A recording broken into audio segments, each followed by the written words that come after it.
Cześć, Bartek Urban. Zapraszam do testu Audi A6. I tak, to jest spalinowe A6 oraz tak, to jest wersja sedan, czyli limuzyna. Na moim kanale widzieliście już prezentację nowego kombi, a teraz, ponad miesiąc później, przyszła pora na sedana. I niestety, tutaj też nie będzie jazdy, ale dokładnie go pooglądamy i posłuchamy, jak pracuje silnik. Dobra, ale skupmy się na wyglądzie, ponieważ nowe A6 nieco, chyba można tak powiedzieć, szokuje. Głównie rozchodzi się o lampy i ten dziwny czarny element, który też świeci. No jakoś nie leży mi to i moje pierwsze minuty z A6 były takie, że jest po prostu brzydkie. Brzydkie z tyłu. Z czasem jednak zacząłem nieco się przyzwyczajać, chociaż nadal to nie jest mój styl. W ogóle nowa generacja, czyli już C9, przypomina mi nieco z tyłu C5, która też jak została zaprezentowana, to wzbudzała sporo kontrowersji. Ale znowu, jak popatrzymy na przód tej nowej A6, którą tutaj widzicie, to ten jest przepiękny. Auto wygląda sportowo i nowocześnie. Tył znowu, moim zdaniem, jest po prostu ociężały wizualnie i aż nie pasuje do przodu. Najbardziej to widać na tym zdjęciu, tak idealnie od tyłu. Widać, jak wysoko jest linia tej klapy podniesiona, niemal jakby to miał być jakiś SUV. Z profilu zresztą też to widać. Na pocieszenie powiem Wam, że na żywo jest odrobinę, ale tylko odrobinę lepiej. No ale być może to jest kwestia gustu. A jak się komuś nie podobają te sygnatury świetne, czyli wzorek na jakiś świeci nowa A6, to do wyboru mamy kilka motywów, zarówno z przodu, jak i z tyłu. Od bajer do pochwalenia się przed znajomymi, ale w zasadzie też nieco do personalizacji auta. Bajery, które się przydają, to pneumatyczne zawieszenie oraz tylna oś skrętna. Auto może się podnosić o 2 cm względem zwykłego zawieszenia, a także i o 1 cm obniżyć też względem zwykłego zawieszenia. Czyli zakres to 3 cm. Niby mało, a jednak różnica jest znaczna. Niestety nie znalazłem informacji, jaki jest prześwit w A6 sedan. Znalazłem za to informację, że auto będzie występowało z 3 różnymi zawieszeniami. Będzie klasyczne, dalej będzie można wybrać adaptacyjne, a najdroższe będzie pneumatyczne. To, co mi się też podoba w A6 spalinowej, to to, że nie ma lusterek cyfrowych, nawet w opcji, a te są, ale w elektrycznej wersji A6. To dobry ruch, bo naprawdę ekrany zamiast lusterek są ciężkie w obsłudze. Pod autem jest też filtr, który ma wyciszać tam samochód, ale to już ustaliliśmy na moich filmach, że może i to się wydaje, że będzie gniło, ale okazuje się, że jest to bardzo trwałe. Wróćmy jeszcze na chwilę do nazwy, bo to jest Audi A6, które miało być docelowo Audi A7, ale jednak Audi stwierdziło, że to będzie A6. Podobnie jak przy kombi, tutaj też sprawdzałem, czy nie widać śladów po starym znaczku, ale chyba dobrze to spolerowali. Czyli teraz A6 będzie spalinowa, a A6 z dopiskiem e-tron będzie elektryczna. Tak powinno być w sumie od początku, no ale jak widać różne mają korporacje pomysły. Czyli to jest Audi A6 generacji C9, nowe Audi A6. Porozmawiajmy więc o wymiarach. Nowy Audi A6 sedan, czyli limuzyna, ma 4,99 m długości, czyli jest o 6 cm dłuższy niż poprzednik C8. A co ciekawe, rozstaw osi, szerokość czy wysokość są niemal takie same i mają kolejno 1,88 m, 1,50 m oraz rozstaw osi to 2,92 m. Tak jak mówiłem, prześwitu nie znalazłem, ale poprzednik miał około 13 cm, więc tu jest pewnie podobnie. W takim razie pora na bagażnik. I tu niestety podobnie nie jest. Pomimo większych rozmiarów, to sam kufer się nieco zmniejszył i ma teraz 492 litry, a było 530, czyli niemal 40 litrów mniej. I to nie jest wina miękkiej hybrydy czy napędu quattro, bo z tego co wyczytałem, to wszystkie wersje silnikowe i napędowe mają taką samą pojemność bagażnika. Ale o silnikach będzie później. Wróćmy do bagażnika. A6 to klasyczny sedan, czyli ten otwór załadunkowy nie jest bardzo duży. Ale nie za duży też jest próg załadunkowy oraz sam kufer jest ustawny. A i to co widzicie, to podłączony na stałe prostownik do tego samochodu, bo tak jak mówiłem, to było pokazowe auto, nie do jazdy, tylko ciągle stało i prąd był cały czas potrzebny. A6 ma drugie dno, ale z takim malutkim schowkiem na zestaw naprawczy czy hak, są boczne zaczepy, gniazdo pod zapalniczkę czy rozkładane haczyki na zakupy. Niestety, góra bagażnika nie jest niczym obita, ale dziś żaden sedan nie ma obitego bagażnika, nawet w klasie wyższej, tam gdzie jest Audi A8 czy S-klasa. To co mi się podoba w A6, to jak położymy oparcia foteli, to mamy idealnie płaską powierzchnię. To lubię. Wskakujemy więc na tył. Ja mam 186 cm wzrostu i jak widzicie, bez problemu się mieszczę. Zarówno na nogi, jak i na głowę mam wolną przestrzeń i to pomimo szklanego dachu. I to tego magicznego szklanego dachu, który zmienia przeźroczystość, a nie ma rolety. I to jest oczywiście opcja. Aha, i w A6 spalinowej jest miejsce na stopy, w przeciwieństwie do A6 e-tron, bo tam go było bardzo mało. Wracając do kanapy z tyłu, to szkoda, że nie ma regulowanego kąta oparcia. Jest za to podłokietnik z miejscami na napoje, są oddzielne dwie strefy klimatyzacji na tył, jak i podgrzewanie kanapy oraz wykończenie z Piano Black. Są też złącza, rolety, dodatkowe nawiewy i naprawdę niezłe materiały. A, i wysoki tunel na środku niestety jest ze względu na napęd Quattro. Wskakujemy więc naprzód, gdzie jest najwygodniej. Fotel jest wygodny, ma duży zakres regulacji, a my mamy dobrą widoczność. Oczywiście z tą wygodą to trzeba będzie sprawdzić w trasie, bo takie siedzenie statyczne przez godzinę, no może trochę dłużej, no nam za dużo nie powie, więc miejcie to na uwadze. Na uwadze pewnie też macie tą płytkę na drzwiach, która służy już nie tylko do zamków czy lusterek, ale jak widzicie również do świateł czy do pamięci foteli.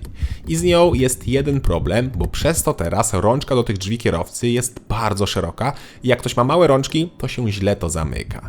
Po stronie pasażera jest normalna rączka. W takim razie pora na deskę rozdzielczą. Tutaj niestety już jest tak samo jak w Audi A6 e-tron, czyli elektrycznym i niemal tak samo jak w nowym A5 i Q5. Mówię niestety, bo mi taki styl się nie podoba i auto zatraciło moim zdaniem ducha Audi. Teraz to wnętrze jest jak w każdym innym aucie, czyli 2 tablety, mało przycisków, kolorowe podświetlenia i dużo Piano Black. Taką dzisiaj mamy modę, niestety, no i takie też pewnie jest najtańsze. Moda jest też taka, na ten trzeci ekran dla pasażera, który jest po prostu prześciganiem się w tym, kto wymyśli coś nowego. Co gorsza, ten ekran dla pasażera ma gorszą jakość niż ten główny, bo tam są OLEDy, a tu jest TFT. I to faktycznie widać. Zupełnie inna czerń. Na szczęście, ten ekran to opcja i bardzo dobrze. Pozostałe 2 ekrany są już w każdej A6 i tutaj też mocno mieszane uczucia. Zacznijmy od zegarów cyfrowych, które mają mało motywów, w zasadzie to możemy jedynie przesuwać element i wyświetlać inne. Wszystko to wygląda na pierwszy rzut oka mało czytelnie, z pewnością w obecnej A6 jest to ładnie rozwiązane.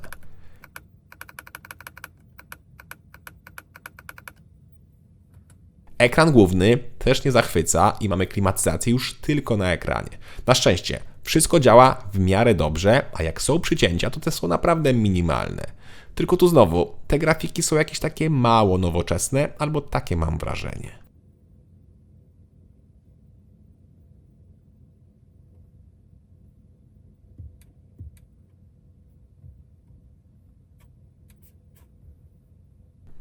Dobra, mnie mocno interesuje spasowanie i materiały, bo A6 od zawsze była dobrze wykonanym autem. Pora więc to sprawdzić.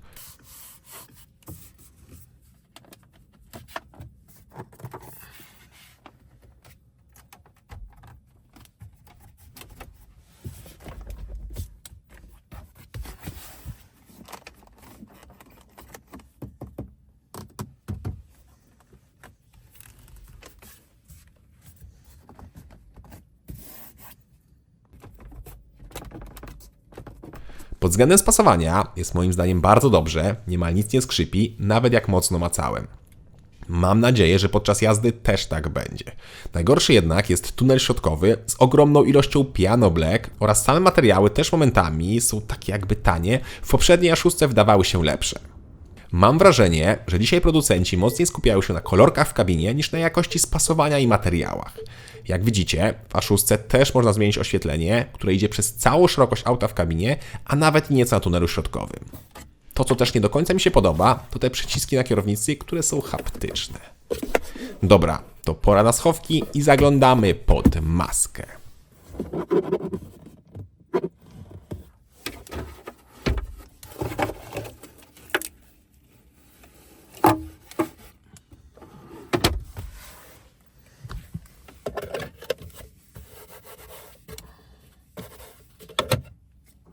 A pod maską, na początek, 3 jednostki, 2 benzynowe oraz 1 diesel. I co ciekawe, Audi już nie nazywa ich 45, 50, 55 i tak dalej, tylko są TDI oraz TFSI. To jest trochę dziwne, bo przecież pewnie pojawią się jakieś różne moce. I co wtedy? Zresztą już teraz mamy benzynę 2-litrową i 3-litrową, a obie się nazywają TFSI. No ale jak widać, Audi lubi komplikować nazwy, więc przestaje to mnie dziwić. Póki co w podstawie mamy 2-litrową benzynę, rzędową czwórkę o mocy 204 koni, dalej mamy diesla 2.0 TDI, też o tej samej mocy, a na szczycie, póki co, jest silnik benzynowy 3.0 V6 o mocy 367 koni. Jak widzicie, podstawowa benzyna ma napęd na przód i nie ma miękkiej hybrydy, 2.0 TDI ma miękką hybrydę i w opcji może mieć napęd na wszystkie koła, a silnik 3.0 też ma miękką hybrydę oraz zawsze ma napęd na 4 koła quattro. Co do większych silników, na razie nic nie wiadomo, ale pewnie dojdzie większy diesel 3.0 TDI oraz liczę na sportowe wersje. Tak, wersje, bo ile S6 zawsze było w sedanie, tak RS6 w ostatnich generacjach już nie, bo zamiast niego było Audi RS7. Ale teraz wszystko wygląda na to, że nowego Audi A7 już nie będzie, to znaczy też, że nie będzie Audi RS7, więc może producent pokaże RS6 w sedanie? Fajnie by było. Fajnie by też było, jakby zostało V8, ale dużo plotek mówi, że pod maską będzie V6 2.9, które do tej pory było montowane w RS4 oraz RS5. Z tym, że ten silnik miałby dostać jakiś dodatkowy napęd hybrydowy. No ale tak jak mówię, to są tylko na razie plotki. W testowanym egzemplarzu jest najmocniejszy silnik, czyli benzyna 3.0 TFSI V6 o mocy 367 koni, który tak to brzmi.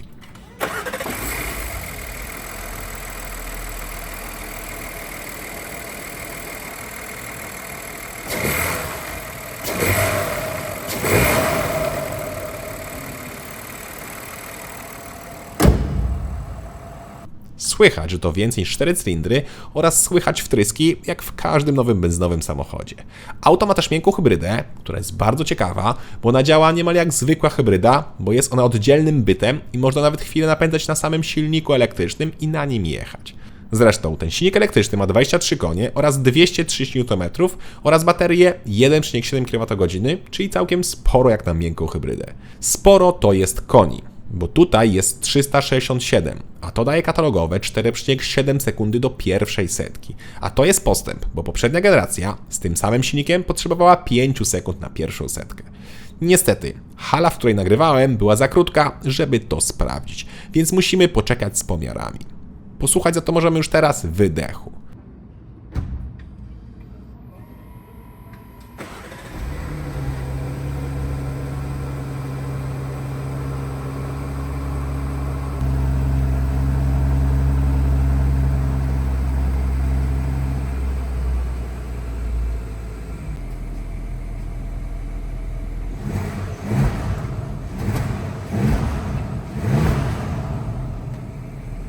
Brzmi naprawdę dobrze, jak na zwykłą wersję i niesportową. I co ważne, wydechy są prawdziwe i ładnie wkomponowane, a nie, że dziura w zderzaku i dalej rura. Aha, i wracając jeszcze do osiągów, to w poprzedniej A6 było 340 koni, stąd też teraz są nieco lepsze osiągi. Przed podsumowaniem powinna być cena, ale tej oficjalnie jeszcze nie ma. Jednak możemy to mniej więcej oszacować, patrząc na cenniki nowego A6 Kombi oraz poprzedniego. Nowe Kombi z 204-konnym dieslem 2.0 TDI i przednim napędem kosztuje 282 000 złotych, natomiast poprzednia generacja z tym samym silnikiem i napędem kosztuje 262 000 złotych, czyli nowe podrożało o 20 000 złotych, więc pewnie podobnie będzie w przypadku limuzyny. A ta w starej budzie z tym samym silnikiem kosztuje 251 000 złotych, więc nowa, według moich niesamowitych obliczeń, powinna kosztować 271 000 złotych. Ale co ciekawe, wersje z 3-litrową benzyną, jak porównamy stare versus nowe kombi, to tam starsze kosztowało 370 000, podczas gdy nowe kosztuje 353 000 złotych, czyli tym razem o 17 000 złotych mniej. Czyli jest szansa, że nowe A6 Sedan z 3-litrową benzyną będzie kosztować około 342 000 złotych, ponieważ poprzednik kosztuje 359 000 złotych. W zasadzie to kosztował, bo sedana poprzedniej generacji do produkcji już nie można zamawiać. Zostały tylko stany magazynowe. Zresztą kombi schodzącego też już się nie da skonfigurować.